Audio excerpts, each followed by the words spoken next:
Bismillahirrahmanirrahim. Assalamualaikum warahmatullahi wabarakatuh dan salam sejahtera. Salam IPG Peneraju Kecemerlangan Pendidikan Guru Bertaraf Dunia. Salam 45 tahun IPG KDRI dan salam pintar KDRI. Terlebih dahulu, saya ingin merakamkan setinggi-tinggi penghargaan kepada semua yang telah sudi meluangkan masa untuk menonton rakaman pembentangan video saya pada kali ini. Nama saya Najwa Amira binti Muhammad Zahari dengan nombor matrik P2509016692 daripada Option Bahasa Melayu Unit 2. Dalam rakaman video ini, saya akan membentangkan tentang satu topik yang sangat menarik dan juga relevan dalam bidang ekonomi dunia, iaitu transformasi ekonomi negara China. Topik ini membincangkan bagaimana sebuah negara yang pada suatu ketika dahulu dikenali sebagai negara agraria yang miskin dan juga kurang membangun, mampu berubah menjadi antara kuasa ekonomi terbesar di dunia dalam tempoh yang relatif singkat. Perjalanan seribu batu bermula dengan satu langkah. Peribahasa ini amat sesuai untuk menggambarkan perubahan besar yang berlaku dalam ekonomi negara China. Setiap perubahan besar semestinya bermula dengan satu langkah kecil yang penuh dengan keberanian dan juga perancangan yang teliti. Dalam konteks negara China, langkah pertama tersebut bermula melalui pelaksanaan dasar pembaharuan ekonomi pada tahun 1978. Sebelum pembaharuan ini dilaksanakan, ekonomi negara China berkembang dengan agak perlahan dan sebahagian besar rakyatnya masih hidup dalam keadaan serba kekurangan. Namun begitu, melalui kepimpinan yang berwawasan serta pelaksanaan dasar yang strategik, negara China telah pun berjaya mengubah struktur ekonominya secara berperingkat. Dalam tempoh kurang daripada 50 tahun, negara ini telah pun mengalami transformasi ekonomi yang sangat luar biasa. Daripada sebuah negara yang bergantung kepada sektor pertanian, negara China kini berkembang menjadi antara negara perindustrian dan juga perdagangan yang sangat berpengaruh di peringkat global. Oleh itu, dalam pembentangan ini, saya akan menghuraikan tentang beberapa aspek penting yang berkaitan dengan transformasi ekonomi negara China.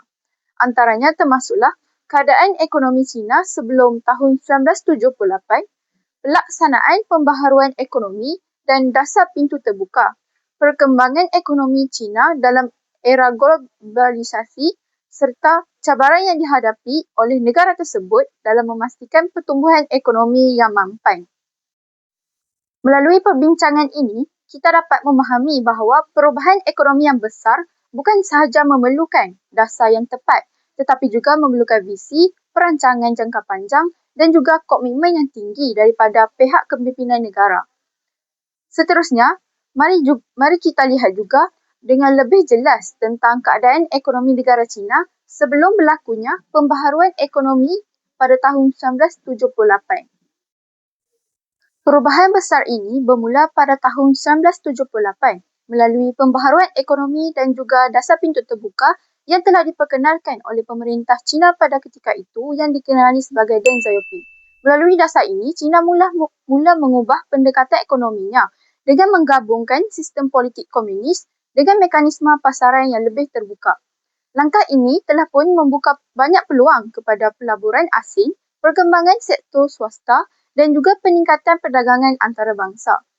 Dalam pembentangan ini, saya akan menghuraikan beberapa aspek penting, iaitu keadaan ekonomi China sebelum tahun 1978, pembaharuan ekonomi yang diperkenalkan oleh Deng Xiaoping, proses integrasi China dengan ekonomi global serta cabaran yang dihadapi oleh negara tersebut dalam memastikan pembangunan ekonomi yang lebih mampan.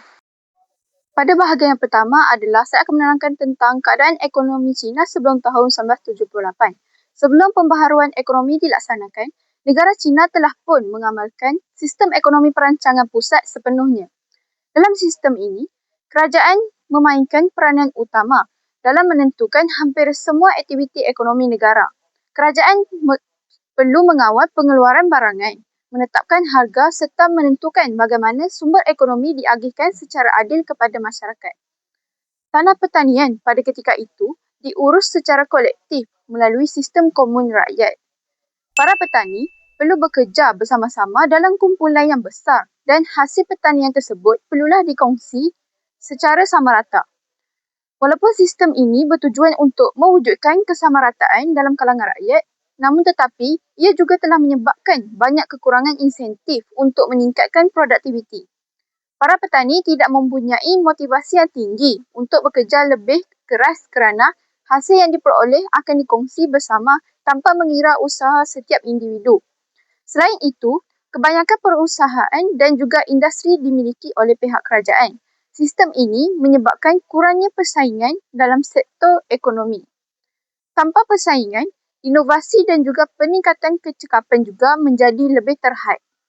Akibat daripada ini, pertumbuhan ekonomi negara China pada ketika itu agak perlahan berbanding dengan negara-negara lain yang mengamalkan sistem ekonomi secara pasaran. Majoriti penduduk China pada ketika itu tinggal di kawasan luar bandar dan bergantung kepada pertanian sebagai sumber utama pendapatan mereka. Tahap kemiskinan juga agak tinggi pada ketika itu dan taraf hidup masyarakat secara keseluruhannya masih rendah. Infrastruktur seperti jalan raya, pelabuhan dan juga sistem pengangkutan juga belum berkembang dengan baik.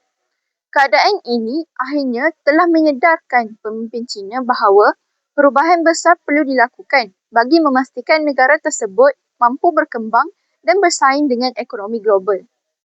Pada bahagian seterusnya adalah pembaharuan ekonomi China pada tahun 1978. Pada tahun 1978, Deng Xiaoping telah pun memperkenalkan satu siri pembaharuan ekonomi yang bertujuan untuk meningkatkan pertumbuhan ekonomi negara. Pembaharuan ini dikenali sebagai dasar pembaharuan dan keterbukaan. Langkah pertama yang dilakukan ialah reformasi dalam sektor pertanian. Sistem komun rakyat yang sebelum ini digunakan telah pun digantikan dengan sistem tanggungjawab isi rumah. Melalui sistem ini, setiap keluarga petani diberikan tanggungjawab untuk mengusahakan tanah pertanian mereka sendiri. Mereka juga dibenarkan untuk menjual lebihan hasil pertanian di pasaran selepas memenuhi kuota yang ditetapkan oleh kerajaan.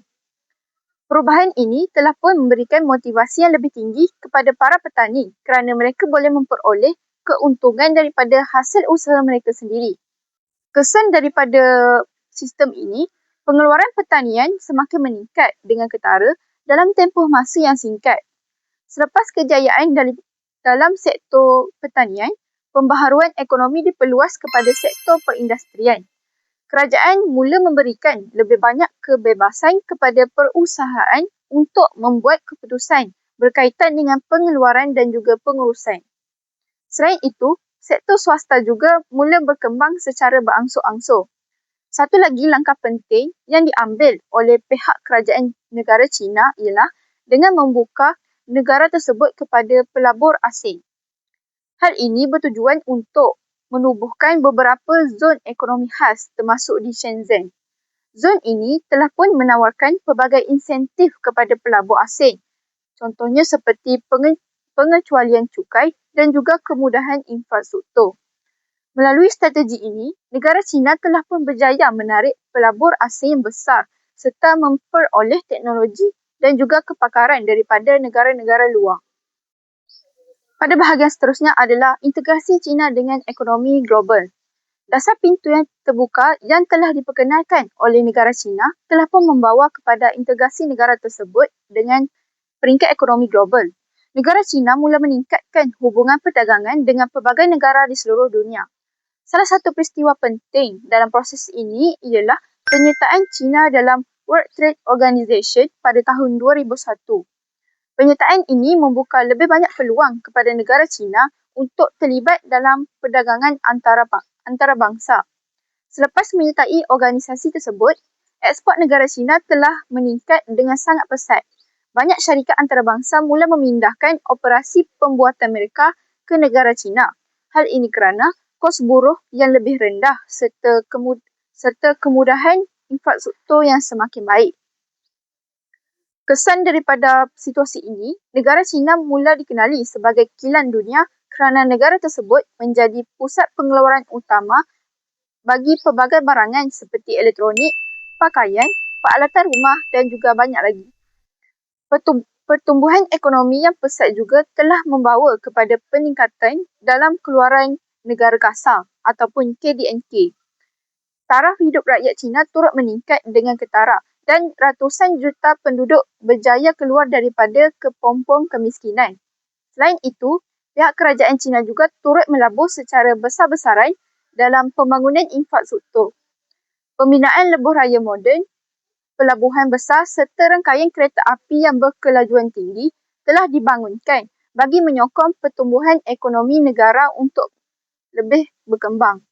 Yang terakhir sekali ialah cabaran yang dihadapi oleh negara Cina. Walaupun negara ini telah mencapai banyak kejayaan dalam pembangunan ekonomi, malah negara tersebut juga tetap menghadapi beberapa cabaran yang perlu ditangani. Antara cabaran utama adalah jurang pendapatan antara kawasan bandar dan juga luar bandar. Kawasan bandar berkembang dengan pesat kerana pembangunan industri dan juga pelaburan asing, manakala kawasan luar bandar masih bergantung kepada sektor pertanian sepenuhnya. Selain itu, pertumbuhan industri yang pesat juga telah membawa kepada masalah pencemaran alam sekitar. Banyak bandar di China telah pun mengalami pencemaran udara dan air yang serius akibat daripada aktiviti perindustrian yang tidak terkawal. Negara China juga menghadapi pelbagai cabaran yang berkaitan dengan kebergantungan kepada ekspor. Oleh itu, pihak kerajaan kini berusaha untuk mengubah model ekonomi negara dengan memberi lebih tumpuan kepada inovasi teknologi, industri bernilai tinggi dan juga peningkatan penggunaan domestik. Langkah ini bertujuan untuk memastikan ekonomi negara China terus berkembang secara mampan dalam jangka masa yang panjang. Sebagai kesimpulannya, transformasi ekonomi negara China merupakan salah satu contoh perubahan ekonomi yang paling luar biasa dalam sejarah moden dunia. Perubahan ini tidak berlaku secara serta-merta tetapi melalui proses yang sangat panjang dan juga berperingkat. Bermula daripada pembaharuan ekonomi yang diperkenalkan pada tahun 1978 oleh Deng Xiaoping, China telah pun berjaya mengubah struktur ekonominya daripada sistem ekonomi yang dikawal sepenuhnya oleh kerajaan kepada sistem yang lebih terbuka dan juga dinamik. Melalui gabungan antara sistem politik komunis dengan mekanisme pasaran yang lebih fleksibel, negara China kini telah pun berjaya menarik pelaburan asing dalam jumlah yang sangat besar. Pada masa yang sama, sektor ekspor berkembang dengan pesat dan negara tersebut berjaya membangunkan sektor perindustrian serta teknologi dengan lebih maju. Perkembangan ini bukan sahaja meningkatkan pertumbuhan ekonomi negara tersebut, malah turut membantu dalam meningkatkan taraf hidup berjuta-juta rakyat Cina. Hasil daripada strategi pembangunan yang berterusan serta dasar ekonomi yang pragmatik, negara China kini muncul sebagai salah satu kuasa ekonomi terbesar di dunia. Negara ini bukan sahaja memainkan peranan yang penting dalam perdagangan antarabangsa, malah turut menjadi antara pemacu utama pertumbuhan ekonomi global pada masa kini. Sebagai penutup, kisah kejayaan China ini menunjukkan bahawa perubahan besar memerlukan visi yang jelas, kepimpinan yang berani serta komitmen yang berterusan dalam melaksanakan dasar pembangunan. Setiap langkah yang diambil perlu dirancang dengan teliti dan dilaksanakan secara konsisten untuk mencapai matlamat jangka masa panjang. Seperti kata peribahasa yang disebutkan pada awal pembentangan tadi, iaitu perjalanan 1000 batu bermula dengan satu langkah. Langkah pertama yang diambil oleh China pada tahun 1978 telah pun membuka jalan kepada satu transformasi ekonomi yang sangat luar biasa sehingga menjadikan negara tersebut antara kuasa ekonomi terpenting di dunia pada hari ini. Sebagai tambahan, terdapat juga satu kata mutiara yang sangat sesuai dengan kisah transformasi ini, iaitu kejayaan tidak datang secara kebetulan, tetapi lahir daripada usaha, perancangan dan juga ketekunan yang berterusan. Oleh itu, kisah pembangunan ekonomi negara China bukan sahaja memberi pengajaran kepada negara-negara lain, malah menjadi bukti bahawa perubahan yang besar boleh dicapai apabila sesebuah negara itu mempunyai visi yang jelas serta kesungguhan yang luar biasa untuk terus maju. Sekian sahaja pembentangan daripada saya. Terima kasih atas kesudian anda semua kerana telah pun menonton dan mendengar pembintangan ini. Semoga perkongsian ini memberikan sedikit pengetahuan dan manfaat kepada kita semua. Sekian, terima kasih.